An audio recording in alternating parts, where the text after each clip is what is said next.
Hey, this is my '09 Haro Form Intro Lite S. Let's start off in the front with the 8-inch rise bars. Yeah. And the black lizard skin grips. Pretty good. And the Haro front load stem. Mm-hmm. With the Alienation plain black rim. And the contact front tire, which is shit.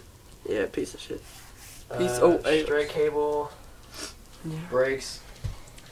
Then we got the red line 25 tooth sprocket with the black label red 9/16 pedal.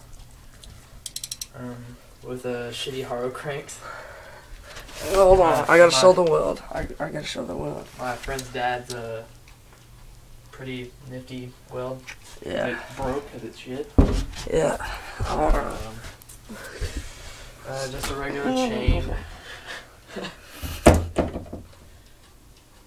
Just a regular chain. Piece of shit. Yeah. Then we got a specialized fused super light seat. Piece of shit too. Yeah. And finally the nitrous double shot back wheel with a 9-tooth driver and the Eastern 100 PSI curb monkey. And that's my bike check. Thanks for tuning in. Yeah. Yeah.